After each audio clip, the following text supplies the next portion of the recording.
tous, continuons ces études. Nous sommes rendus à la septième lame, la septième carte du tarot, qui est le triomphe.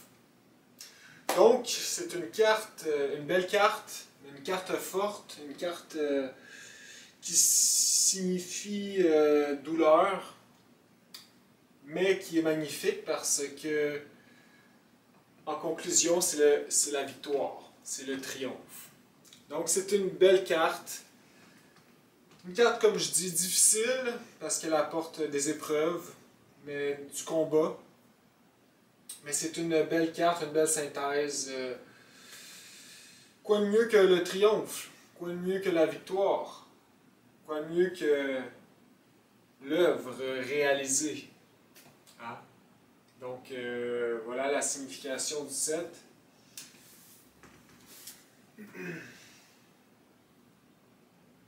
Donc, le nombre 7 hein, apporte beaucoup de symboles et nous allons les voir à l'instant. Donc, ici,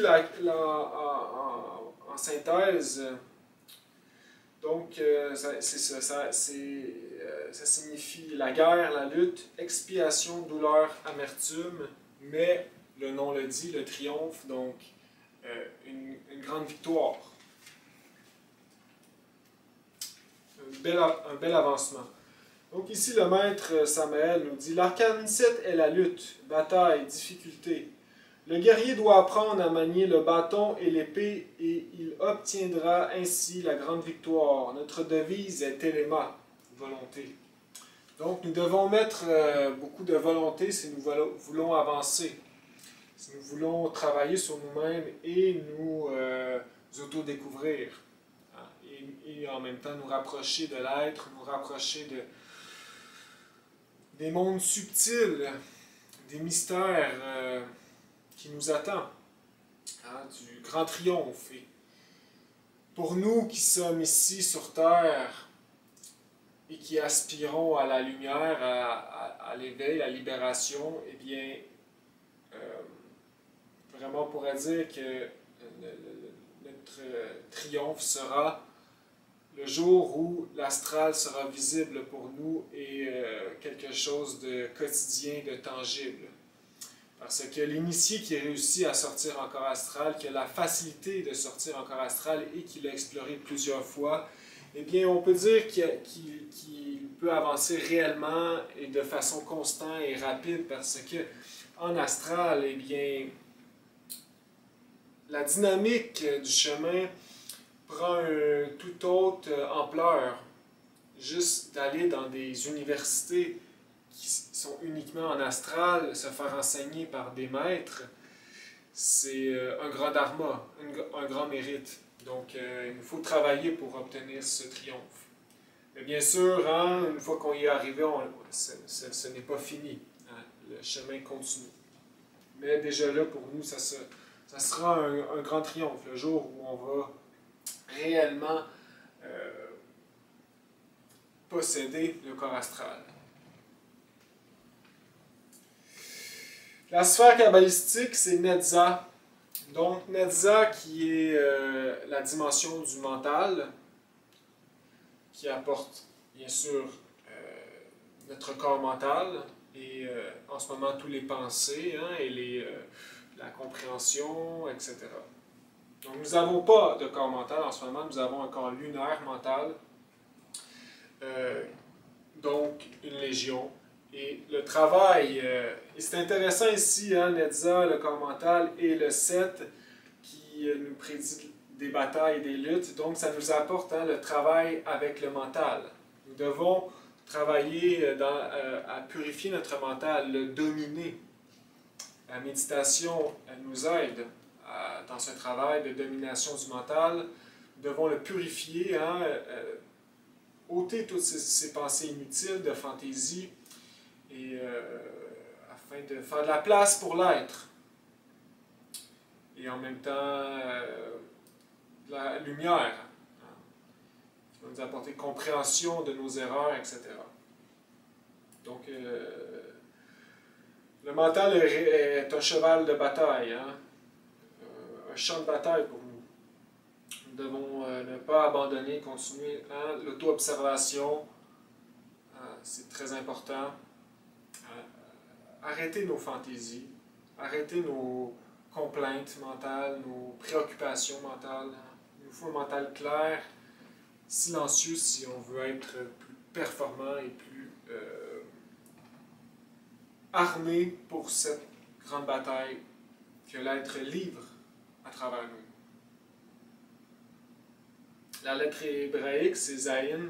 Axiome transcendante, c'est tant que la science entre dans ton cœur et que la sagesse est douce à ton âme, demande et il te sera accordé. Donc, tant que la science entre dans ton cœur et que la sagesse est douce à ton âme, donc, tant que, voilà, que l'on continue le chemin, que l'on continue à assimiler cette doctrine de façon littéraire, en continuant à étudier le Maître Samael et en l'appliquant dans nos jours, de jour en jour, donc que la sagesse est douce à ton âme, demande, il te sera accordé. Donc on paie jour après jour en travaillant dans les 3 facteurs du karma. Donc l'être nous aide. Et si on réalise qu'on a vraiment besoin de quelque chose, eh bien, s'il ne nous l'accorde pas tout de suite, c'est parce qu'on doit continuer à travailler et il va nous l'accorder éventuellement, si c'est vraiment ce que l'on a besoin.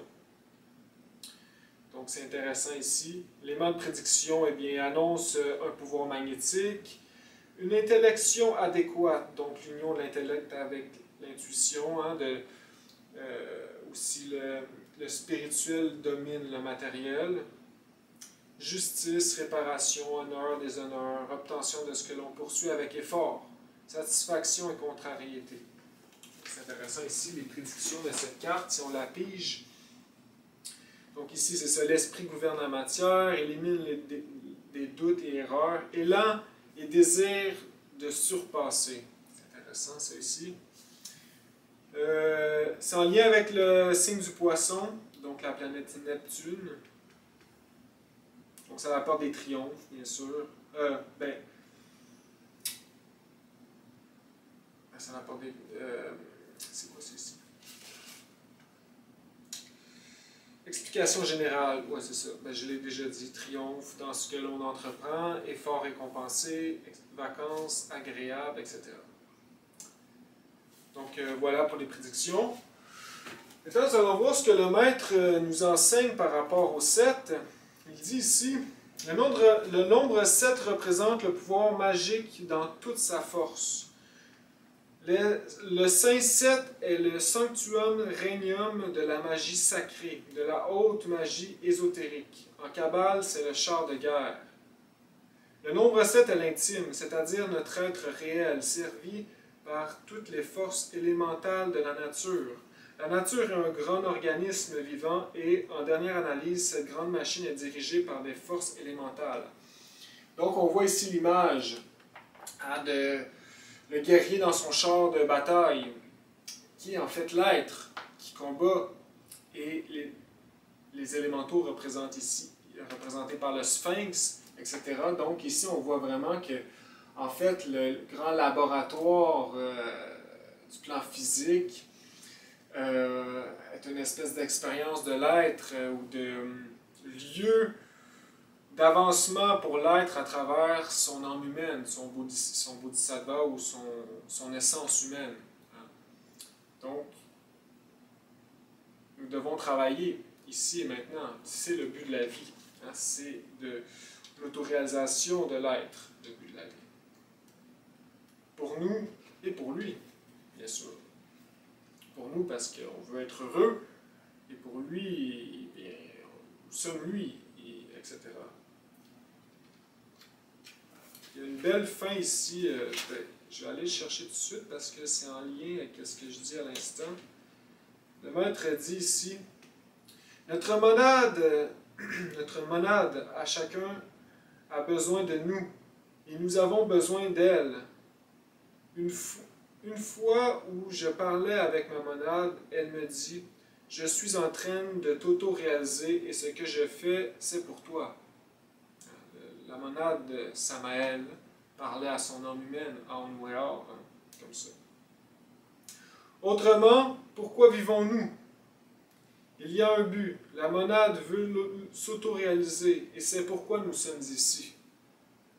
Donc, comme il dit, hein, ça peut être surprenant de lire qu'elle a besoin de nous, mais je l'explique souvent, hein, pour la monade, elle, que l'on perde le corps physique ou que l'on souffre, etc., ce n'est qu'une question d'arythmie. Bien sûr, c'est pas qu'est-ce qu'elle veut pour nous, mais elle veut qu'on s'en sorte. Et elle essaie. Hein, juste qu'elle nous fasse comprendre la gnose à travers notre vie, c'est déjà beaucoup. C'est pourquoi on doit répondre. On doit tenter d'écouter et de cheminer dans ce travail ésotérique de l'éveil de la conscience. Parce que qu'est-ce que la monade nous...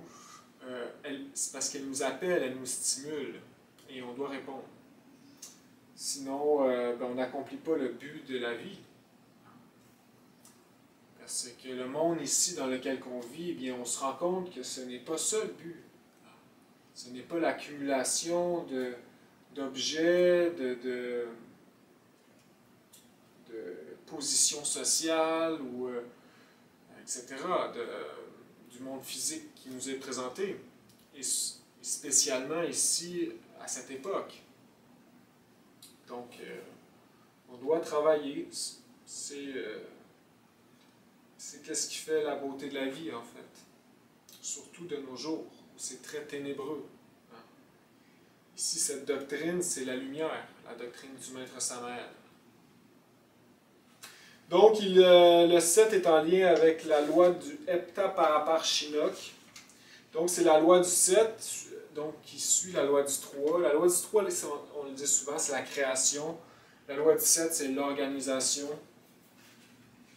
Donc, beaucoup de choses est divisé en 7. Il y a, par exemple, 7 mystères du feu, 7 serpents, 7 pouvoirs du feu, 7 initiations des mystères majeurs, 7 dimensions, 7 corps solaires. Donc, on voit ici que chaque atome a 7 états, a 7 corps. Donc, la planète Terre, elle a 7 corps aussi. Ça fait partie de la structure de la création, hein, du spirituel à la matière. Intéressant, le maître il dit ici, hein, le Notre Père, qui est une puissante prière, a 7 demandes.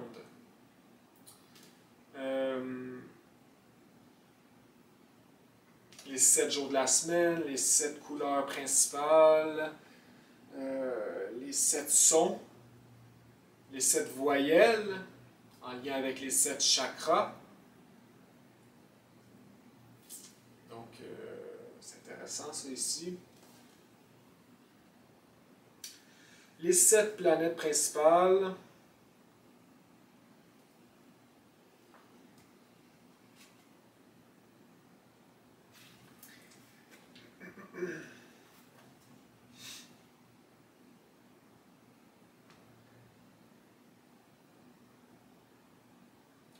Il nous parle ici, c'est intéressant, il dit tout l'œuvre se réalise par le grand arcane. L'étoile à 7 pointes est la partie vitale inséparable du vitriol. Souvent, dans d'autres textes, il dit que l'étoile à 7 pointes est l'étoile du matin, qui est Vénus. Donc, l'étoile à 7 pointes, comme ça ici, ça représente souvent Vénus, hein, l'amour, etc. Mais ici, hein, il dit que ça peut être aussi un talisman, qu'il dit dans ce chapitre. Mais là, ici, il dit l'étoile à 7 pointes est la partie vitale inséparable du vitriol. Donc, qu'est-ce que le vitriol? Le vitriol, c'est intéressant, c'est 7 lettres, hein, ici. Du travail avec le Maituna. Les 7 serpents de la chimie sont reliés aux 7 planètes, aux 7 grandes réalisations cosmiques, aux 7 degrés du pouvoir du feu. L'acrostiche vitriol, avec ses 7 lettres et ses 7 mots, symbolise tout le grand œuvre. Il donne ces 7 paroles secrètes que le Logos a prononcées au calvaire. Les mystères de l'arcane 7 sont terriblement divins. Donc, qu'est-ce que veut dire vitriol? On en a parlé souvent dans mon vidéo sur l'alchimie. Donc, c'est un acronyme qui veut dire Visita Interiora Terrae Rectificando Invenies Occultum Lapidem. Donc lapidem, c'est la pierre. Visita interiora terrae rectificando invenies occultum lapidem. Visite l'intérieur de la terre et en rectifiant, tu trouveras la pierre cachée. Donc en fait, c'est en résumé comment on fabrique la pierre. Donc il faut visiter la terre intérieure. Qu'est-ce qu'on veut dire par la terre intérieure? Le corps physique, notre propre intérieur profond, psychique. Donc il nous faut s'intérioriser, il nous faut la visiter. Il nous faut nous auto-observer pour détruire l'ennemi qui garde la pierre. L'ennemi qui est l'ego. En détruisant chaque ego, on libère une portion de lumière et en même temps on fabrique la pierre. Pour détruire l'ego, il faut travailler dans le Mahitona en même temps. Tu travailles sur soi parce qu'il faut donner les armes à la mère divine pour qu'elle décapite l'ego. Nous devons chercher à l'intérieur de notre terre philosophale, car en rectifiant et en travaillant avec l'arcane Azadef, le Mahituna, nous trouverons la pierre philosophale. Transmutation des énergies sexuelles pour sculpter la pierre, pour acquérir la pierre, les pouvoirs de la pierre qui est en résumé le Christ cosmique, hein, l'enfant d'or de l'alchimie. Donc c'est intéressant ici parce qu'ici il dit dans un autre texte, voilà ici le résumé de cet acronyme alchimique. Donc ici il dit dans un autre texte, il parle de l'épée flamigère, hein, qui représente le 7, le triomphe, la force, le combat. Il dit, les Elohim ou Parapatis portent leur épée flamigère. Ces Elohim sont divins. Un Elohim sans épée serait inconcevable. Nous savons que les organes sexuels constituent le sanctum laboratorium légitime du troisième logos. Ce sont les organes créateurs de l'épée flamigère. L'amphithéâtre se trouve dans les organes créateurs, étant donné que c'est de là que provient toute vie. Dans le jardin des plaisirs de la chimie, nous voyons le mot vitriol, etc. Donc, tout maître a son épée. Hein? Et l'épée qui représente la force sexuelle du maître transmuté. Hein? C'est avec cela qu'il se défend, qu'il combat, etc.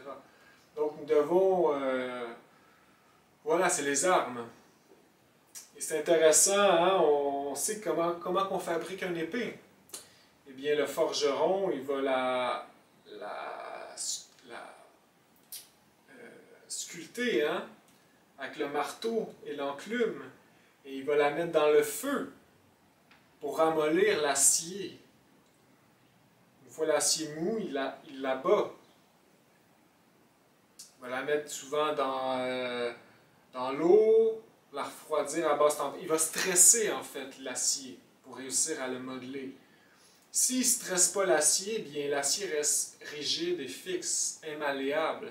Donc c'est un peu qu'est-ce que l'être fait. Le forgeron, c'est l'être.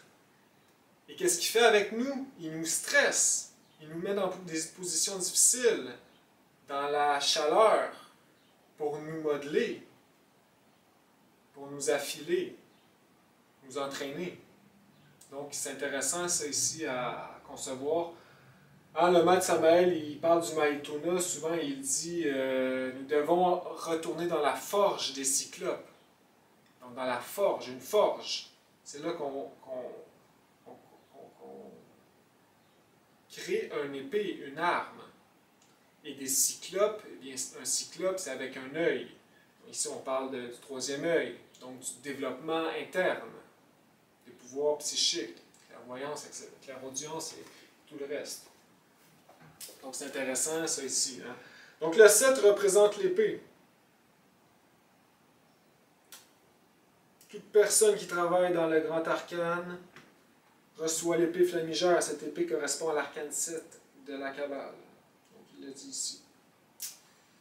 Donc, il parle ici des quatre éthers, de l'ordre aussi. Hein? Donc, l'ordre, on en a déjà vu, on en a déjà parlé. Akash, Tehas, Vahu, Apas, Prithvi. Donc, éther, feu. Donc, en premier vient l'éther dans la création. Ensuite vient le feu. Du feu vient l'air, de l'air vient l'eau, et de l'eau vient la terre. C'est comme ça que l'ordre. Et voilà, nous avons une belle création, une planète, par exemple. Mais ça doit être la même chose à l'intérieur de nous aussi, par la transmutation. On crée notre propre terre philosophale, notre propre intérieur avec les quatre éthers. On en parle souvent.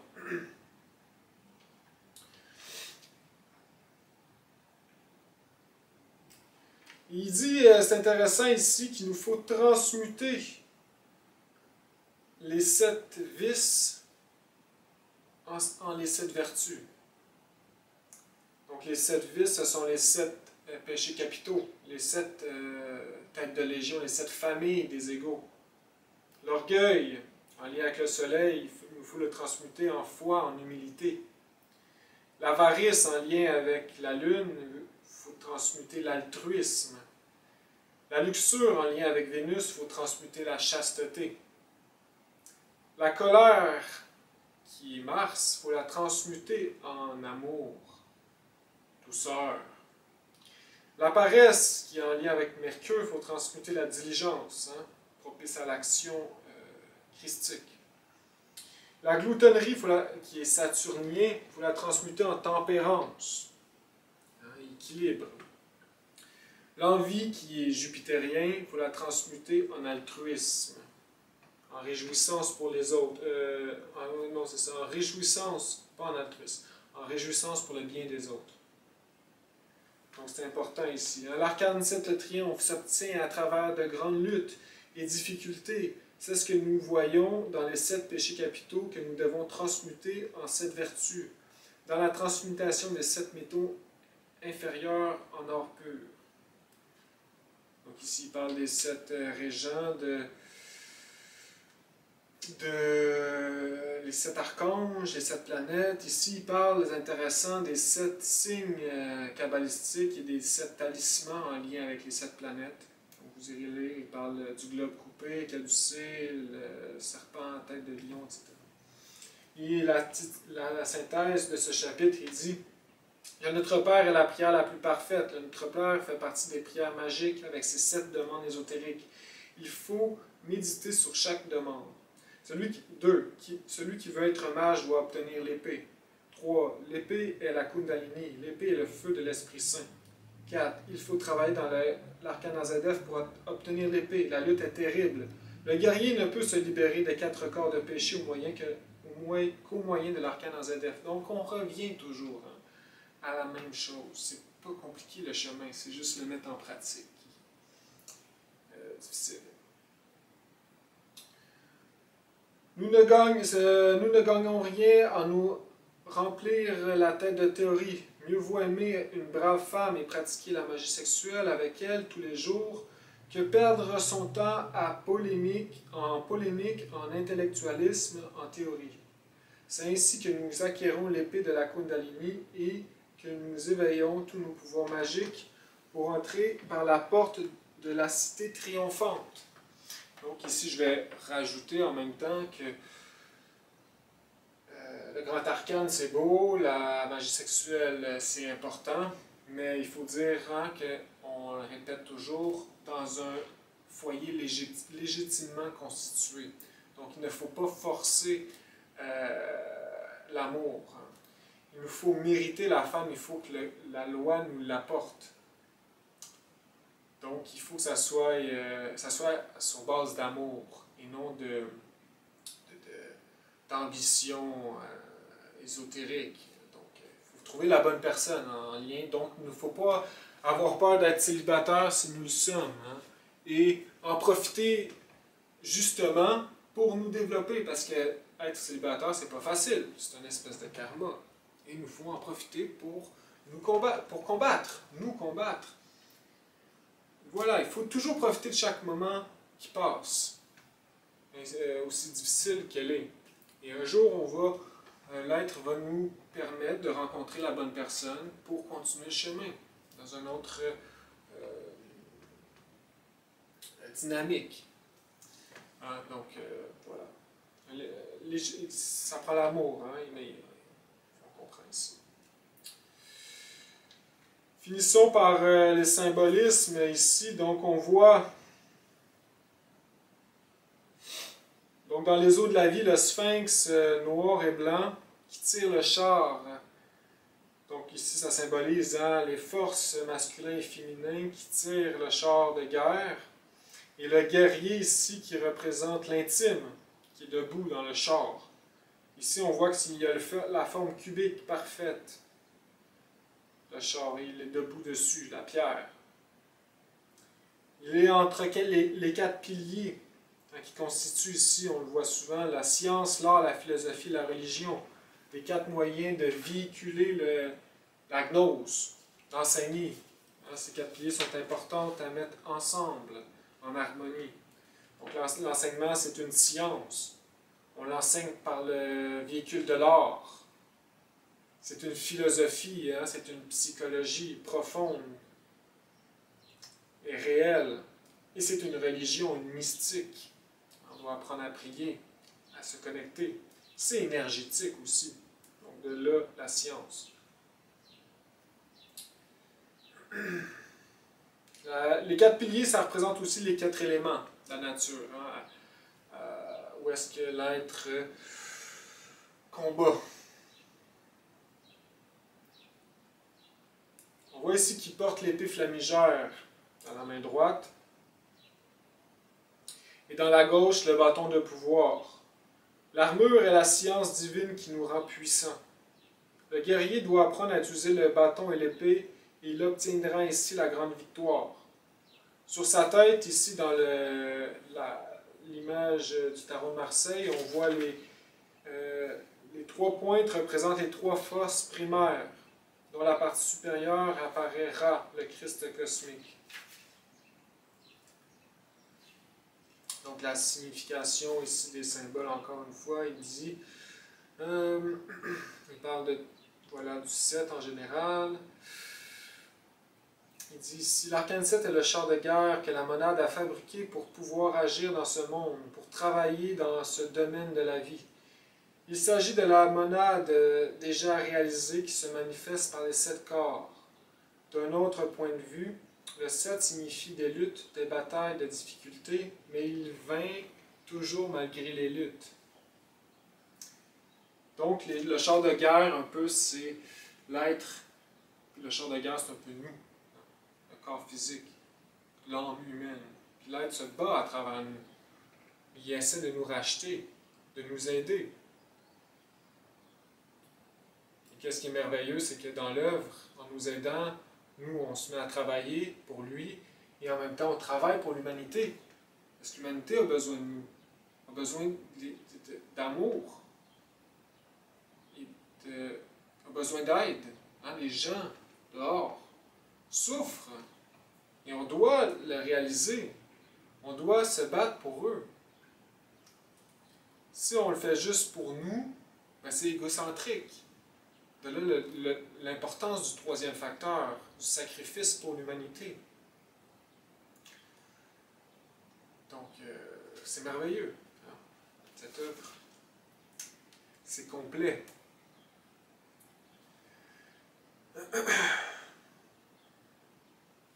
Alors voilà, hein, pour ce symbole. On voit ici les ailes de Ra. C'est ça qui veut dire le Christ cosmique, Ra en haut de sa tête. C'est les deux ailes. Hein, qui, souvent, et des fois, est représenté, on voit les deux ailes comme ça ici avec le cercle, et il y a deux petits serpents. C'est représenté comme ça. Des fois, c'est l'espèce de caducée de Mercure type égyptien.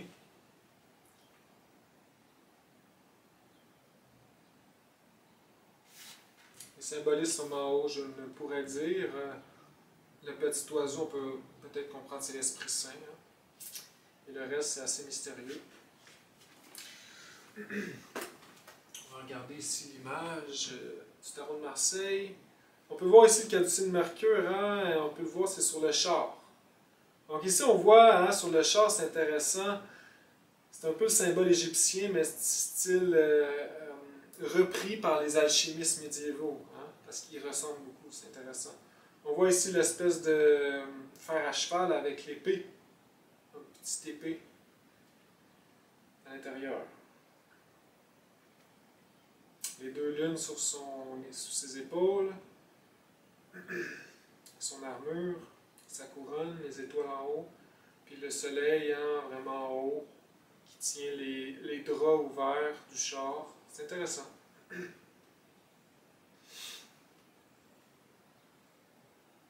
Donc ici dans le chapitre, il nous parle du vitriol, du grand arcane. Les 7 voyelles pour éveiller la conscience, c'est la pratique, on pourrait dire, de base, avec les différentes façons de le faire. Il parle ici du Inri, Inre, Unro, Unru, Anra, etc. Ici, il y a un petit diagramme hein, qui parle du fameux 7.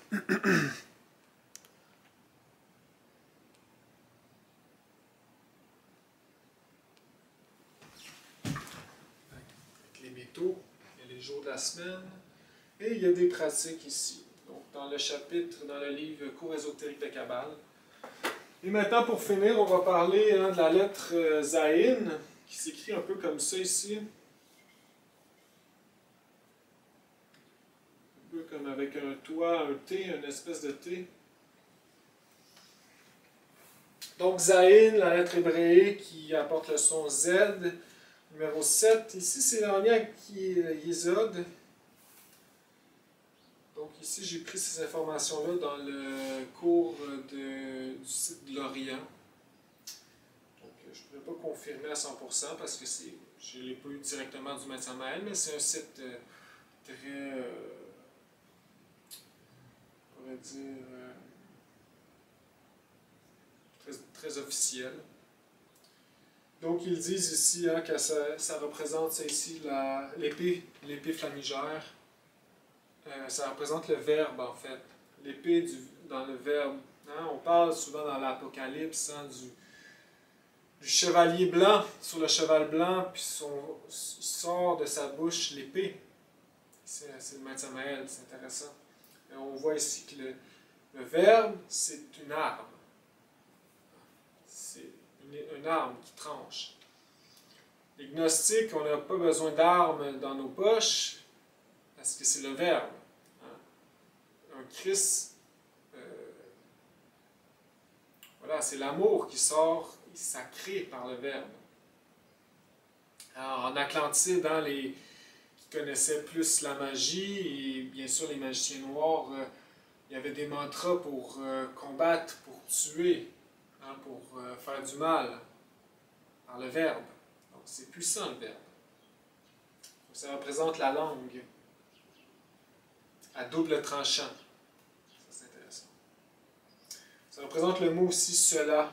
Donc, cela. Donc, je ne sais pas si c'est ça que j'ai marqué. Donc, ici, les 7 créations, etc. Donc, voilà pour cette conférence sur le 7, le triomphe. Donc, triomphe à tous, hein, comme dans les rituels gnostiques, hein, notre loi est amour, vie, liberté et triomphe. Merci beaucoup et à la prochaine.